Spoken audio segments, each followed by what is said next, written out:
मैं हूं मोंटी रेकवार, आप देख रहे हैं द न्यूज़ 24। आइए एक नजर डालते हैं आज की बड़ी और खास खबर पर। Madhya Pradesh nursing registration council Bhopal ने प्रदेश के 93 नर्सिंग कॉलेजों की शैक्षणिक सत्र 2021-22 की मान्यता तत्काल प्रभाव से निलंबित कर दी। 93 कॉलेजों की सूची में दमोह का Ojaswini institute of nursing science and research भी शामिल है, जो अब एकलव्य विश्वविद्यालय school of nursing paramedical science के नाम से जाना जाता है।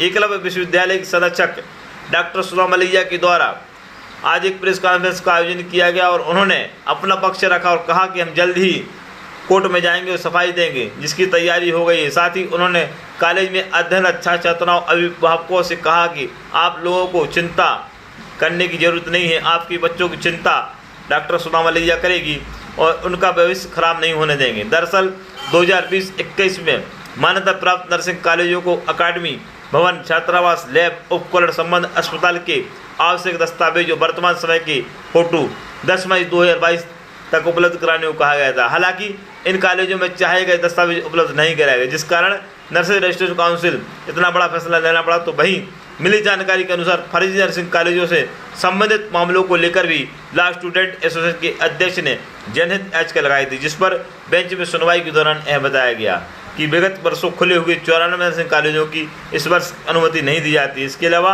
93 नर्सिंग कॉलेजों को भवन संबंधी नोटिस का जवाब न देने के कारण इनकी मान्यता को निलंबित कर दिया गया। देर शाम एकलव्य विश्वविद्यालय की निदेशक डॉक्टर सुधा मलैया ने पत्रकार वार्ता में क्या कुछ कहा, हम बताते हैं आपके लिए केवल द न्यूज़ 24 पर।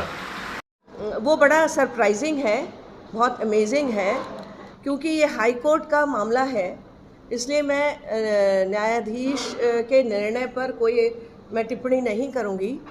ये उनके विवेक का मामला है और उन्होंने सोच समझकर कोई बात की होगी। एक जनहित याचिका PIL एक लगाई किसी विशाल बघेल ने, जो स्टूडेंट्स लॉ एसोसिएशन का जबलपुर का अध्यक्ष है, और उस याचिका में उन्होंने 10/5/22 को एक चिट्ठी भेजी थी कोर्ट के आदेश से। नर्सिंग काउंसिल से एक चिट्ठी आई कि उन्होंने कहा कि दोबारा से सारे जितने मध्य प्रदेश के नर्सिंग कॉलेजेस हैं उन सब के इंफ्रास्ट्रक्चर के बारे में, एकेडमिक फैसिलिटीज़ मतलब फैकल्टी के बारे में और लैब्स के बारे में, इक्विपमेंट के बारे में, बिल्डिंग जो बनी है उसके बारे में, मान्यताओं के बारे में, ये सब के बारे में पूरी जानकारी लेनी पड़ती है। हर साल उसकी कंप्लायंस भेजनी पड़ती है और कंप्लायंस जब हम भेजते हैं तो उसमें पूरी डिटेल्स होती हैं। ऐसा नहीं है। Ojaswini institute of nursing sciences and research Damoh 2006 में सबसे पहला नर्सिंग कॉलेज बुंदेलखंड का था।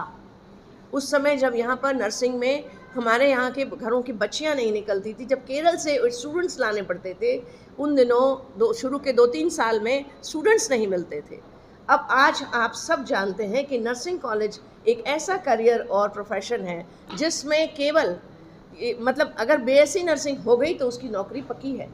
आज उसको तुरंत से CHO की नौकरी लग जाती है, 25,000 रुपये से उसका स्टार्ट होता है। आज बच्चे इसीलिए बायो की तरफ ज़्यादा आ रहे हैं, इंजीनियरिंग कॉलेजेस में रुझान कम होता जा रहा है और 12वीं में भी बच्चे बायोलॉजी लेते हैं बजाय मैथ्स। केयर में हम जितना जाएंगे, जितना ज़्यादा भारत बढ़ेगा आगे, उतना ज़्यादा भारत के लिए अच्छा होगा और इसीलिए भारत देश भी उसकी तरफ ज़्यादा ध्यान दे रहा है। और ऐसे में अनेक कॉलेजेस ऐसे रहे होंगे ज़रूर। कोर्ट ने, हाई कोर्ट ग्वालियर ने एक निर्णय लिया, कुछ फेक कॉलेजेस जो तबेलों में चल रहे थे, शेज में चल रहे थे ही नहीं, पेपर पर थे, जो भी किन्हीं की मिली भगत से वो चलते रहे, तो कुछ बंद किए उन्होंने। पहले उन्होंने 100 कॉलेज बंद ही कर दिए थे, वो तो बंद ही हैं जब से। ऐसे बहुत सारे कुछ हुआ। लेकिन ये जो PIL लगी, पब्लिक इंटरेस्ट लिटिगेशन जो लगी, उसमें 10/5/22 को एक मेल आया। वो मेल की चिट्ठी चाहिए ना मुझे। माननीय उच्च न्यायालय जबलपुर के आदेश से पालन में आपको निर्देशित किया जाता है कि नर्सिंग कॉलेज के अकादमी भवन मतलब जो इंफ्रास्ट्रक्चर है, एकेडमिक, छात्रावास, हॉस्टल, लैब, उपकरण, अस्पताल के स्पष्ट फोटो, प्रमाणित प्रति PDF फाइल बनाकर भेजें और लेकिन तत्काल आज ही दोपहर 1 बजे तक। अब आप बताइए, हमारे यहाँ समर वेकेशन चल रही थी, हमने कल जब ये नोटिस आया तब हमने ढूंढा कि भैया ढूंढो तो मेल आया कब। जब ये आया होगा सुबह 10 बजे किसी ने ऑफिस में खुलेगा, 1 बजे तक का समय है। ऐसा कहीं दुनिया में होता है? आप रोज पेशी पे पेशी लगाते चले जाती है कोर्ट, और यहाँ पर हमको कह रहे हैं, और दस्तावेज क्या थे नहीं। नर्सिंग काउंसिल के पास दस्तावेज तो हम 2006 से लेकर 2021 तक हम भेजते रहे। तो ये कॉलेज का भवन खड़ा है, फैकल्टी पूरी खड़ी है, पूरे लैब मेल आईडी पर ये भेजा, तो उनको पता ही नहीं चला, वो बीमार थे, उन्होंने नहीं देखा तो चूक गया वो। और अब हमें तो जब कल ये नोटिस आया तो हमने कहा ये आया कब मेल, हमें तो पता ही नहीं है।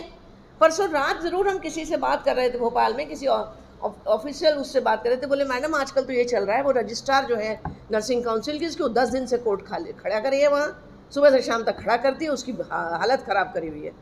और उसको अल्टीमेट उसको कहा आपने नोटिस क्यों नहीं दिया अभी तक, क्या किया आपने, जिनके दस्तावेज नहीं आए। अब हमें तो पता ही नहीं। इसमें से इन 93 कॉलेजेस में, मैं आपकी लिस्ट देख रही थी जब मैं पढ़ रही थी बीच में, इन 93 कॉलेजेस में कितने कितने ख्यात कॉलेजेस हैं जिनका पूरा पूरा इंफ्रास्ट्रक्चर है, जिनके अस्पताल हैं 300 बेड के भी, वो लोग के भी चिरायू अस्पताल का, चिरायू मेडिकल कॉलेज का अस्पताल है 300 बेड का, उसके नर्सिंग कॉलेज को नोटिस आ गया।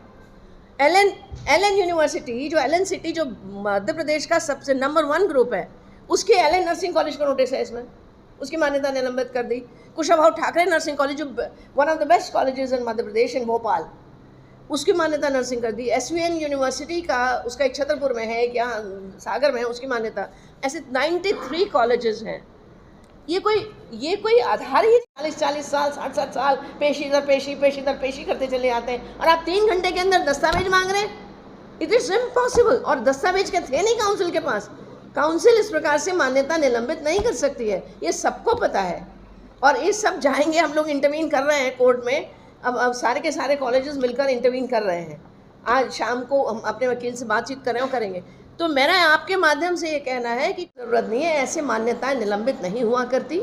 उन्होंने हाई कोर्ट ने, माननीय न्यायाधीश ने उस नर्सिंग काउंसिल की रजिस्ट्रार को ही निलंबित कर दिया कल। फिर अल्टीमेटली जैसे ही उसने ये नोटिस दिया और नोटिस उससे लिया और सारे 93 कॉलेज की मान्यता निलंबन का आदेश दिया, और उसने अदालत ने उसको भी सस्पेंड कर दिया। मुझे नहीं लगता माननीय उच्च न्यायालय की अवमानना न करते हुए, उसका सम्मान करते हुए, मैं ये कहना चाहूँगी ऐसा कभी होता नहीं है। ऐसा स्वतंत्र भारत के इतिहास में ऐसा कभी हुआ नहीं है। ये बच्चों के जीवन का सवाल है, कॉलेजेस की रेपुटेशन का सवाल है। इस तरीके से किसी एक PIL के पीछे रजिस्ट्रार को कुछ कहने के लिए, या कोई पर्सनल उसमें, I don't know what it is, पर इस तरीके से होता नहीं है। तो खैर मुझे इसके बारे में कोई चिंता नहीं है। लेकिन अगर आपके माध्यम से मैं कहना चाहती हूँ कि अगर किसी अभिभावक को, किसी बच्चे के मन में कोई शंका है, तो ये तो अगर है तो ये तो मान्यता रद्द कब की होएगी? 20, 21, 22 की तो हमारे पास है ऑलरेडी। अब वो 22 की नहीं देंगे, अभी तो इशू ही नहीं हुई। 22-23 की मान्यता अभी तक इशू नहीं हुई। और लोग सोचते हैं कि हम एडमिशन के लिए, बच्चा जब 12वीं पास करके निकलेगा तो क्या बैठे रहेगा दिसंबर तक, क्या अगले दिन मार्च तक? इस साल की मान्यता, 21-22 की मान्यता हमारे पास 19 अप्रैल 22 को आई है। किसकी? 21-22 की। साल भर के बाद तक क्या बच्चे बैठे रहेंगे एडमिशन के लिए? तो इस प्रकार से देरी होती। अब वो रजिस्ट्रार कहने लगी वहाँ पर कोर्ट में कि सर मुझे मान्यता के लिए इस बार तो पोर्टल खोलने दीजिए, 22-23 की मान्यता तो मुझे करने दीजिए, उसके लिए तो एप्लीकेशन आवेदन नहीं, आप नहीं कर सकती है जब तक पहले निलंबन का आदेश निकालो, मान्यता रद्द करने का आदेश निकालो। अब आई डोंट नो, मैं पूरी तरीके से सम्मान करते हुए मैं उसमें कुछ नहीं कहना चाहती हूँ। ये मामला है तो इसको उसी स्तर पर हम करेंगे, लेकिन इससे हम इसका निराकरण करने की कोशिश करेंगे। लेकिन मेरा ये कहना है किसी अभिभावक को या किसी भी विद्यार्थी को इससे भयभीत होने की या विचलित होने की आवश्यकता नहीं है। ये कोई किसी एक इंडिविजुअल कॉलेज का मामला नहीं है। ये बहुत सारा कुछ मध्य प्रदेश के नर्सिंग कॉलेजेस में चल रहा था। इस विभाग में बहुत समय से परेशानी आ रही थी। मध्य प्रदेश मेडिकल कॉलेज जो बनाया है, जो यूनिवर्सिटी बनाई है जबलपुर की भी, उस मेडिकल यूनिवर्सिटी में भी बहुत सारी दिक्कतें थी। 2-2 साल से हमारी जो मेडिकल यूनिवर्सिटी से जो हमारे 2 साल के बच्चे हैं, हमारी यूनिवर्सिटी तो 2 ही साल पुरानी है, तो जो 2 साल पहले का बैच है, मतलब 3rd ईयर 4th ईयर का जो बैच है, उनकी परीक्षा 2-2 साल के बाद नहीं करवाई यूनिवर्सिटी ने, मेडिकल यूनिवर्सिटी ने, जो सरकारी यूनिवर्सिटी है। ये देखा जाना चाहिए, इस पर ध्यान देना चाहिए। वो तो हाई कोर्ट के नाक के नीचे है मेडिकल यूनिवर्सिटी। तो मतलब इस प्रकार से ये करना जो उनका बनता ही नहीं है। दस्तावेज जमा नहीं किए तो आप समय देते हैं, हाँ, बहुत सारी बातों का वो देते हैं हमें नोटिस भी, और 4 घंटे का नोटिस। ऐसा कहाँ होता है? ये कोई क्या है? आप कोर्ट्स क्या क्या नहीं करती है। मतलब वो 4 लड़कों को, वो जो क्या थे, कौन था, निर्भया केस में, उनको करने के लिए आप, उनकी माफ़ी अपील करवाने के लिए आप कब तक सालों साल इंतज़ार करते हैं। अफजल बेग की फांसी को दोबारा सुनवाई के लिए रात को कोर्ट के दरवाजे खुल जाते हैं। कितनी अजीब सी न्याय व्यवस्था हो रही है, मेरी समझ में नहीं आ रहा कि हो क्या रहा है। इंस्पेक्शन करवा सकते हैं आप दोबारा, मान्यता निलंबित नहीं कर सकते हैं, और आप इंस्पेक्शन कर लो, दोबारा बातचीत करो, लेकिन ये नहीं होता है। लेकिन फिर भी अगर किसी को कोई दिक्कत है तो मुझे कोई वो नहीं है, वो बच्चे आकर अपनी, मतलब बाकी बच्चों के लिए तो कोई दिक्कत ही नहीं, उनकी तो मान्यताएं हमारे पास हैं। जो ऑलरेडी बच्चे हैं उनकी तो उसमें कोई दिक्कत ही नहीं है, वो तो नए या साल के लिए, नए एडमिशन्स के लिए मान्यता होती है। 22-23 का भी हमने भरा नहीं है। अगर किन्हीं बच्चों को ये दिक्कत लगती है और जिन्होंने कोई फ़ीस जमा करा दी है तो वो अपनी ले जा सकते हैं, अगर उनके मन में शंका है तो। मेरी समझ से होना नहीं चाहिए। मैं तो बहुत निश्चिंत हूँ, मुझे पता है कि ये सब क्यों हो रहा है, इसके पीछे कोई बैकग्राउंड है और कोई और चीज़ें, कहानियाँ छिपी होंगी ज़रूर से। जनहित याचिका है तो जनहित याचिका आप लोग अन्यथा न लेते हुए मुझे थोड़ा कहने की इजाज़त दें। बहुत सारे लोग जनहित याचिका लगाया करते हैं और कभी कभी वेस्टेड इंटरेस्ट के कारण भी लगती रहती हैं, उसमें कई बार क्षमा याचना के साथ पत्रकार बंधु भी शामिल रहते हैं। लेकिन वो जनहित याचिका किन किन उद्देश्यों से लगाई गई है मुझे नहीं पता, लेकिन फिर भी कोर्ट ने अपना निर्णय लिया है, मैं उसका सम्मान करती हूँ। हमने अपनी ये चिट्ठी फाइल बनाकर भेज दी है कि हमारे पास पूरा इंफ्रास्ट्रक्चर है। हमने चिट्ठी कल ही क्योंकि आई है तो हमने आज जवाब दे के, मैंने अभी देखा क्योंकि मैं अभी आई हूँ भोपाल से, मैंने ये चिट्ठी भी भेज दिया है कि हमारे पास ऐसा है। और मेल, आपने मेल आईडी जो दिया है वो गलत दिया था, हमें दिया होता और हम करा होता तो हम भरी देते उसी समय।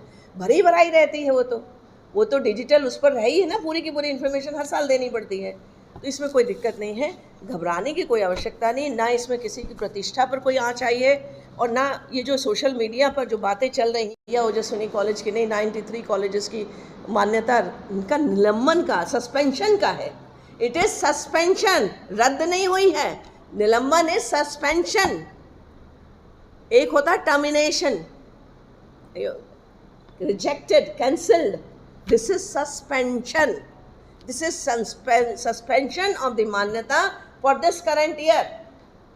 They cannot suspend the मान्यता। 21-22 के जो बच्चे दाखिल हो चुके उनकी मान्यता नहीं हुई है कुछ भी, तो 22-23 के लिए वो मान्यता कब देंगे? जब अप्लाई करेंगे तब होगी मान्यता। वैसे भी अभी तो अप्लाई नहीं करा, फॉर्म ही नहीं निकला, गवर्नमेंट का पोर्टल ही नहीं खुला। तो इतनी सी ही बात है, इसको बहुत ज़्यादा बड़ा तूल देने की आवश्यकता नहीं है। बंधुओं, ये नर्सिंग कॉलेज भले ही मेरा नाम इसमें लगा हो कि मैं चला रही हूँ, लेकिन ये दमोह के हित के लिए, ज़िले के हित के लिए है। जिस समय हमने, आज हमारे ज़िला अस्पताल में 75 नर्सें मिलती हैं। मुझे मालूम है जब मेरा बड़ा बच्चा सिद्धार्थ जब गवर्नमेंट हॉस्पिटल में पैदा हुआ था तो वहाँ 4 नर्स भी मुश्किल से होती थी। जब मैं 3 दिन वहाँ रही तो एक नर्स भी नहीं मिलती थी पूरे हॉस्पिटल में। आज 75 नर्सेज हैं वहाँ, और उसमें से आधी से ज़्यादा नर्सेज इस नर्सिंग कॉलेज की निकली हुई हैं। आज दमोह की सेवा वो कर रही हैं कि नहीं, पूरे प्रदेश में जाने कहाँ कहाँ। बंसल हॉस्पिटल में मैं जाती हूँ भोपाल में, तो मैडम हम आपके कॉलेज से पढ़े हैं, मुझे उतना ही गर्व होता है। मुझे लगता है मेरा नर्सिंग कॉलेज खोलना सार्थक हो गया, मेरा होना सार्थक हो गया। जो बच्चे कहीं मिलते हैं, मैडम आज हम यहाँ हैं, इंजीनियरिंग कॉलेज हो या कोई भी, मेरा सिर्फ इतना ही कहना है, एक सकारात्मक एक्टिविटी को, एक ऐसी गतिविधि को जो समाज के इंटरेस्ट में है, बच्चों के इंटरेस्ट में है और देश के व्यापक हित में है, उसके ऊपर ऐसी कोई बात आए तो हमें एक इसलिए होना चाहिए कि उससे हमारे सबके भी इंटरेस्ट कहीं ना कहीं कभी ना कभी जुड़ सकते हैं, या तो जुड़े होंगे या कभी जुड़ सकते हैं। तो हम उसे राजनीति का मुद्दा न बनाएं और ना इसे कोई विषय ऐसा बनाएं। ये समस्या कोई बहुत बड़ी समस्या नहीं है, ये हो जाएगी। सस्पेंशन है, ऐसे 93 कॉलेजेस को बंद करके, रेप्यूटेड कॉलेज चलते हुए, अच्छे खासे कॉलेजेस को चलते हुए बंद करके कोई क्या कर लेगा, कोई क्या करना चाहेगा? ये कुछ मामला कहीं कुछ और होगा, मुझे ऐसा लगता है। धन्यवाद। आप 93 नर्सिंग कॉलेजेस को जो मान्यता निलंबन आदेश आया है मध्य प्रदेश रजिस्ट्रेशन काउंसिल से, उसकी बात कर रहे हैं? जी, मैं उसके बारे में स्पष्ट करना चाहती हूँ। इससे किसी भी अभिभावक को या विद्यार्थी को, यहाँ पढ़ने वाले किसी भी छात्र छात्रा को विचलित होने की आवश्यकता नहीं है। ये निलंबन आदेश है, सस्पेंशन का। ये कैंसिलेशन का आदेश नहीं है, नंबर 1। नंबर 2, इसमें 10/5/22 को एक चिट्ठी मेल आया था रजिस्ट्रार काउंसिल रजिस्ट्रेशन काउंसिल से कि आप अपने दस्तावेज इंफ्रास्ट्रक्चर के बारे में, अपनी फैकल्टी के बारे में, लैब उपकरण आदि आदि के बारे में उपलब्ध करा दें। और 1 घंटे के अंदर 10 बजे तक मेल आया होगा, कभी डाला होगा, और 1 बजे तक आपको दस्तावेज उपलब्ध कराने थे। मध्य प्रदेश रजिस्ट्रेशन काउंसिल के पास हर वर्ष नर्सिंग कॉलेजेस की कंप्लायंस हर साल होती है। हर साल वो दस्तावेज भरे जाते हैं, उनके पास थे, वो दिए जा सकते थे। लेकिन वो मेल 3-4 घंटे के लिए आया था और वो हमारे संस्था के मेल आईडी पर नहीं आया था, इसलिए किसी को पता ही नहीं चला। नहीं तो हम सूचना हमेशा कंप्लायंस भरते हैं तो हम भी दे देते। सागर के हमारे कॉलेज ने दे दी थी, उनको पता चल गया और वो ये सोचे कि दमोह के कॉलेज के पास होगी सूचना, तो सागर के कॉलेज का नाम नहीं है, क्योंकि उनको पता चला, उनको लग रहा था कि हमें पता होगा और हमें पता नहीं चला। और हमारे प्रिंसिपल उस समय आईसीयू में भर्ती थे अपने गांव में, तमिलनाडु में, और वो कोरोना पीड़ित थे उस समय, तो वो उनके मेल पर आया, प्राचार्य के मेल पे, तो हम लोगों को पता ही नहीं चला बिल्कुल भी। तो इसमें इसी सिलसिले में 93 कॉलेजेस की मान्यता निलंबित आदेश आया है। मान्यता निलंबन में एलन यूनिवर्सिटी, जो LNCT जो मध्य प्रदेश का टॉप मोस्ट इंजीनियरिंग कॉलेज है और एलन यूनिवर्सिटी है अच्छी, उसका कॉलेज, कुशाभाऊ ठाकरे कॉलेज भोपाल, और अनेक कॉलेज, सागर के SVN कॉलेज, मेरे पास 93 कॉलेजेस हैं और सभी बहुत अच्छे चलते हुए कॉलेज। चिरायू मेडिकल कॉलेज का नर्सिंग कॉलेज, तो इसी में जैसे मैंने कहा कि मेरा सागर का नर्सिंग कॉलेज ने भर दिया, तो और यहाँ का हमने नहीं भर पाया क्योंकि हमें पता ही नहीं चला मेल आईडी का। उस सिलसिले में ये सस्पेंशन कर दिया है उन्होंने। लेकिन कुछ और इसमें बात है, मुझे ऐसा लगता है कोई और बात होगी।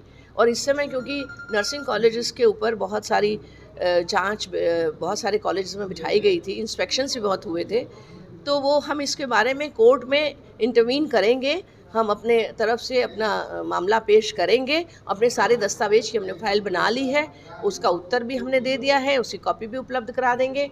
ऐसी कोई बात नहीं है। और ये किसी भी, मैं बता दूं, अगर किसी के मन में कोई शंका आती हो कि जो दमोह में राजनीतिक जो उतार चढ़ाव हो रहे हैं उसके कारण ये कुछ हो रहा है, तो मैं स्पष्ट कहना चाहती हूँ इसमें किसी का भी कोई राजनीतिक हस्तक्षेप नहीं है। ये नितांत नर्सिंग काउंसिल और कोर्ट के बीच का मामला है। उन्होंने जो जानकारियाँ मांगी थी उसमें देने में देर हुई हो सकती है और इतने कॉलेजेस ने नहीं दी, तो कोर्ट इससे नाराज़ हो सकता है कि भाई आपको 3 महीने का समय हो गया, आपने क्यों नहीं दिया। पर उन्होंने एक मेल भेजा था और उन्होंने शायद इतना ध्यान नहीं दिया, जो भी कुछ बात हो। तो अगर दोबारा भी हमसे कहते तो हम भेज देते दोबारा कि आपकी नहीं आई है इंडियन कॉलेजेस की। तो इतनी बड़ी कोई बात नहीं, 307 का या 302 का मामला नहीं है, गंभीर बात नहीं है। हाँ, दस्तावेज हमने उपलब्ध करा देंगे और ये इस मामले को देख लिया जाएगा। हम इससे ज़्यादा और मैं कुछ नहीं कहना चाहती, लेकिन किसी को घबराने की आवश्यकता नहीं है। काफ़ी समय से कोर्ट में मामला चल रहा था, तो किस बेस पर ये PIL लगाई गई और क्या बेसिस थी जिनके कारण ये मान्यता जो सस्पेंड की है?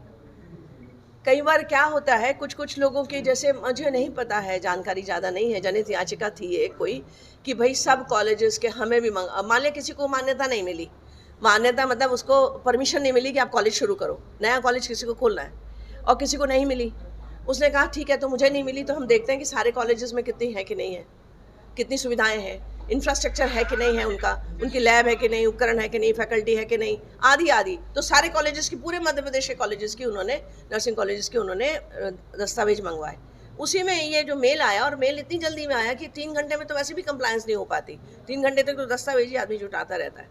तो और ये हमें मिला नहीं समय से। हमने तो कल जब ये चिट्ठी आया तब हमने मेल ढूंढवाया कि मेल आया कहाँ है, जरा देखो। तो नहीं मेल आया हो तो हम ये कह देते हमें तो मेल ही नहीं आया। लेकिन मेल आया, प्रिंसिपल के मेल आईडी पर आया है, वो प्राचार्य संस्था के मेल आईडी पर नहीं आया था। क्या कारण था ये मुझे नहीं पता, जनहित याचिका का विषय क्या था, पर उसमें जनहित याचिका के चलते हुए ये जानकारियाँ मांगी गई थी।